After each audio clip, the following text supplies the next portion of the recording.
Hi hello ನಮಸ್ಕಾರ. National TV ಸ್ಪೆಷಲ್ಗೆ ಸ್ವಾಗತ. ನಾನು ಪಲ್ಲವಿ ಎನ್ ರಾಜ್. ಈಗಾಗಲೇ ನಿಮ್ಮೆಲ್ಲರಿಗೂ ಕೂಡ ಗೊತ್ತಿರೋ ಹಾಗೆ ಡೆವಿಲ್ ಸಿನಿಮಾದ ಮೊದಲ ಹಾಡು ಇದ್ರೆ ನೆಮ್ಮದಿಯಾಗಿರ್ಬೇಕು ಅನ್ನೋ ಹಾಡು ರಿಲೀಸ್ ಆಗಿದೆ. ಸಿಕ್ಕಾಪಟ್ಟೆ ಟ್ರೆಂಡ್ ಅನ್ನ ಕ್ರಿಯೇಟ್ ಮಾಡಿದೆ ಜಸ್ಟ್ 24 hours ಅಲ್ಲಿ. ಆದ್ರೆ ಇನ್ನೂ ಚೆನ್ನಾಗಿರೋದು ಅಂತಂದ್ರೆ ನಟ ದರ್ಶನ್ ಅವರ ಲುಕ್.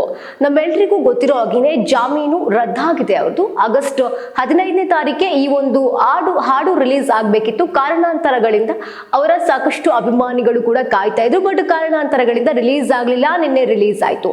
ಈ ಹಾಡು ಫ್ಯಾನ್ಸ್ ಸಂಡೇ ಟ್ರೀಟ್ ನಂತೆಯೇ ಕೂಡ ಮೂಡ್ ಬಂದಿರುವಂತದ್ದು. ಬೀಟ್ಸ್ ಆಗಿರಬಹುದು, ಸ್ಟೆಪ್ಸ್ ಆಗಿರಬಹುದು, ಮ್ಯೂಸಿಕ್ ಆಗಿರಬಹುದು, ಈ ಮೂಲಕ ದರ್ಶನ್ ಅವರು ಅಭಿಮಾನಿಗಳ ಮನಸ್ಸನ್ನ ಗೆದ್ದಿದ್ದಾರೆ. ಅಭಿಮಾನಿಗಳಿಗೆ ಮೋಡಿಯನ್ನ ಮಾಡಿದೆ ಸಾಂಗ್. ಆದ್ರೆ ಇಲ್ಲಿ ಇನ್ನೂ ಗಮನ ಸೆಳೆದಂತಹ ವಿಷಯ ಏನಪ್ಪಾ ಅಂತಂದ್ರೆ ದರ್ಶನ್ ಅವರ ಲುಕ್ ಸಿಕ್ಕಾಪಟ್ಟೆ ಯಂಗ್ ಆಗಿ ಕಾಣಿಸ್ಕೊಂಡಿದ್ದಾರೆ, ಎನರ್ಜೆಟಿಕ್ ಆಗಿ ಕಾಣಿಸ್ಕೊಂಡಿದ್ದಾರೆ ದರ್ಶನ್ ಅವರು. ಈ ಹಿಂದೆ ನಾವು ದರ್ಶನ್ ಅವ್ರನ್ನ ನೋಡಿರೋದೇ ಬೇರೆ, ಈ ಒಂದು ಹಾಡಿನಲ್ಲಿ ಅವ್ರನ್ನ ನಾವು ನೋಡ್ತಾ ಇರೋದೇ ಬೇರೆ.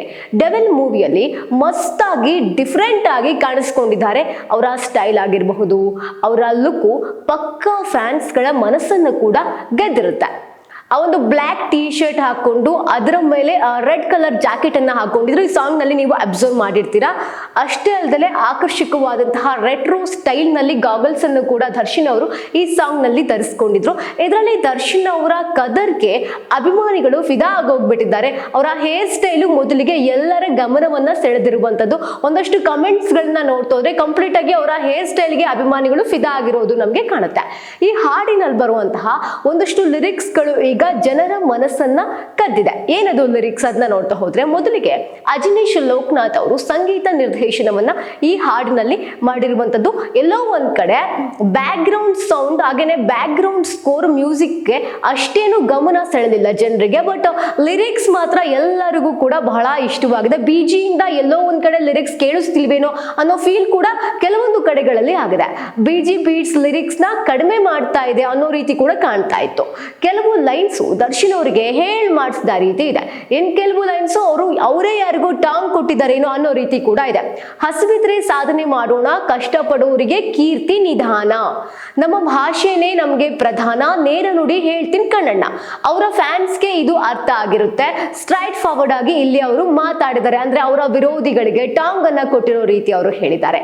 ನೇರ ನುಡಿಗಳಿಂದನೇ ಎಷ್ಟೋ ಜನನ ದರ್ಶನ್ ಅವರು ಕಳ್ಕೊಂಡಿದ್ದಾರೆ. ಹಾಗೆ ಹೆಚ್ಚು ಹೆಚ್ಚು ಅಭಿಮಾನಿಗಳನ್ನ ದರ್ಶನ್ ಅವರು ತಮ್ಮ ನೇರ ನುಡಿಯಿಂದ ಗಳಿಸ್ಕೊಂಡಿರೋದನ್ನು ಕೂಡ ನಾವು ನೋಡುತ್ತೇವೆ. ಕಟ್ಔಟ್ ಅಂದ್ರೆ ನಾನೇ ಅಂತಾರೆ, ಯಾರಿಗಿಲ್ಲ ನೋ ಚಾನ್ಸ್. ಇದು ಕೂಡ ಅರ್ಥ ಆಗಿರುತ್ತೆ ಫ್ಯಾನ್ಸ್ಗೆ.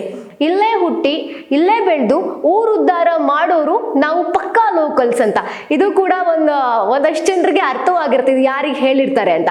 ಈ ಲೈನ್ಸ್ ಕೂಡ ಅವರಿಗೆ ಹೇಳಿ ಮಾಡಿಸಿದ ರೀತಿ ಇದೆ. ಕೆಲವೊಮ್ಮೆ ಬೇರೆ ಭಾಷೆ ಅಂತ ಬಂದಾಗ ದರ್ಶನ್ ಅವರು ತುಂಬಾ ಖಾರವಾಗಿ ಮಾತಾಡ್ತಾರೆ. ದರ್ಶನ್ ಅವರ ಆನ್ಸರ್ ಹಾಗೇ ಇರುತ್ತೆ. ಈ ಹಿಂದೆ ನಾವು ಗಮನಿಸ್ತಾ ಹೋಗ್ಬೋದು.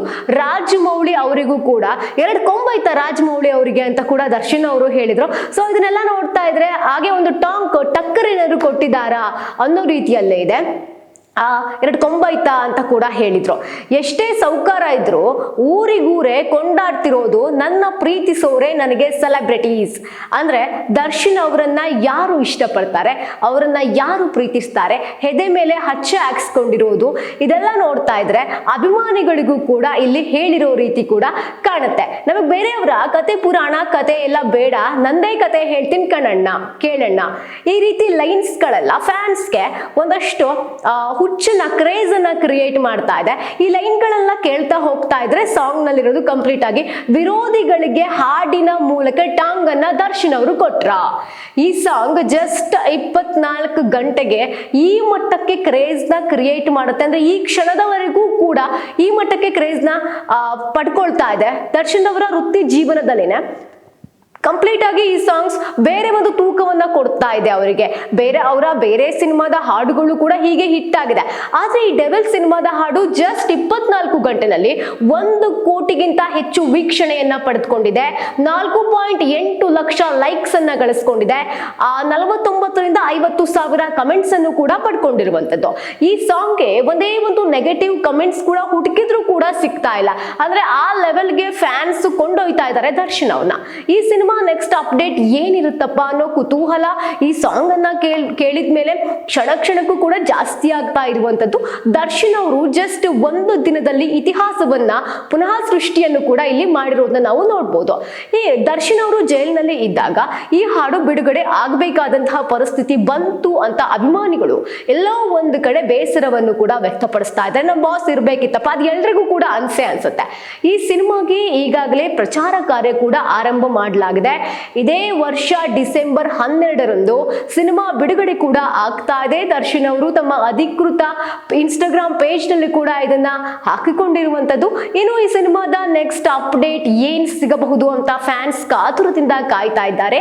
ಈ ಒಂದು ಕ್ಷಣವನ್ನ ಕೆಲವು ಸೆಲೆಬ್ರಿಟೀಸ್ ಕೂಡ ಎಂಜಾಯ್ ಮಾಡಿದ್ದಾರೆ. ಅವರು ಕೂಡ ಸೆಲೆಬ್ರೇಟ್ ಮಾಡಿ ತಮ್ಮ ಸೋಷಿಯಲ್ ಮೀಡಿಯಾ ಸ್ಟೋರಿಗೆ ಹಾಕೋ ಮೂಲಕ ಸೋಷಿಯಲ್ ಮೀಡಿಯಾ ಅವರ ಹ್ಯಾಂಡ್ಲಿಗೆ ಹಾಕೋ ಮೂಲಕ ಒಂದಷ್ಟು ಅವರು ಕೂಡ ಸೆಲೆಬ್ರೇಟ್ ಮಾಡಿರುವಂತನ್ನ ನೋಡಬಹುದು. ಮೇಘಾ ಶೆಟ್ಟಿ ಅವರು, ರಚಿತಾ ರಾಮ್ ಅವರು, ಸೋನಾಲ್, ಧನ್ವೀರ್ ಅವರು, ರಕ್ಷಿತಾ, ತರುಣ್ ಸುಧೀರ್ ಅವರು ಹಾಕೊಂಡಿರೋದನ್ನ ಅವರು ಕೂಡ ಸೆಲೆಬ್ರೇಟ್ ಮಾಡಿದ್ದಾರೆ. ಗೌರಿ ಗಣೇಶ ಹಬ್ಬಕ್ಕೂ ಮುನ್ನ ಈ ಡೆವಿಲ್ ಸಿನಿಮಾದ ಹಾಡು ರಿಲೀಸ್ ಸಿನಿಮಾ ತಂಡ ಮಾಡಿದೆ. ಹಾಗೇನೆ ವಿಜಯದಶಮಿ ಹಬ್ಬಕ್ಕೆ ಡೆವಿಲ್ ಸಿನಿಮಾದ ಟೀಸರ್ ಏನಾದ್ರೂ ರಿಲೀಸ್ ರಿವೀಲ್ ಮಾಡ್ಬೋದಾ ಅಂತ ಅಭಿಮಾನಿಗಳು ಕೂಡ ಕಾಯ್ತಾ ಇದ್ದಾರೆ.